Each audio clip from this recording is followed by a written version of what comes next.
ওলাই আছে সবৰে ডিপাৰ্টমেণ্টবোৰ বেলেগ বেলেগ নহয় মানে পাৰ্সোনেল ডিপাৰ্টমেণ্টে কাবাৰ অৰ্ডাৰ উলিয়াব এক্সাইজ ডিপাৰ্টমেণ্টে কাবাৰ অৰ্ডাৰ উলিয়াব হোম ডিপাৰ্টমেণ্টে কাবাৰ অৰ্ডাৰ উলিয়াব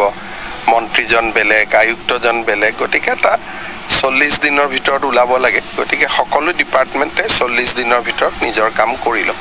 ৰেংমা বনাঞ্চলত চেলৰ সকলো ইতিমধ্যে সমৰ্থন জনাইছে ইয়াৰ পৰৱৰ্তী পৰ্যায়ত কেনে ধৰণৰ ব্যৱস্থা আমাৰ সৰুপথাৰ সমষ্টিত উচ্ছেদ অভিযান হোৱাৰ পিছত গোলাঘাটতো কিছু কাম কৰিবলগীয়া আছে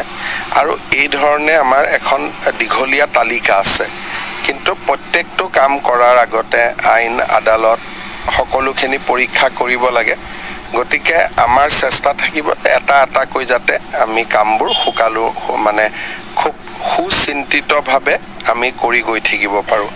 আবেগিকভাৱে যদি ইয়াতো আহক তাতো আহক বুলি গৈ থাকোঁ কোনোবা দিনা কোৰ্টে কৈ দিব যে আপোনালোক ক'তো যাব নোৱাৰে সেইকাৰণে আমি আইন আদালত অধিবক্তা আমাৰ নিজৰ অভিজ্ঞতা এই সকলোবিলাক লৈ পেলাই এটা কৈ আমি স্পটত গৈ আছোঁ আৰু য'ত আমি জানো যে আমাৰ স্থিতি আইনগত দিশৰ পৰা মজবুত আমি তেনেকৈ এটা কৈ কৰি গৈ আছোঁ আৰু মই ভাবোঁ যে গোটেই অসমতে ইয়াৰ পিছতো 2-3 জেগাত হ'ব তাত কাম চলি আছে গতিকে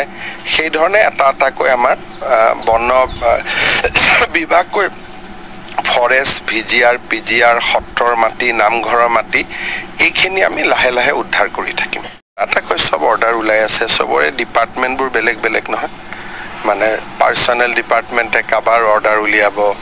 এক্সাইজ ডিপাৰ্টমেণ্টে কাবাৰ অৰ্ডাৰ উলিয়াব হোম ডিপাৰ্টমেণ্টে কাবাৰ অৰ্ডাৰ উলিয়াব মন্ত্ৰীজন বেলেগ আয়ুক্তজন বেলেগ গতিকে এটা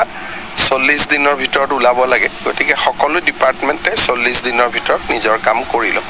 ৰেংমা বনাঞ্চলত চেলৰ সকলো ইতিমধ্যে সমৰ্থন জনাইছে ইয়াৰ পৰৱৰ্তী পৰ্যায়ত কেনে ধৰণৰ ব্যৱস্থা আমাৰ সৰুপথাৰ সমষ্টিত উচ্ছেদ অভিযান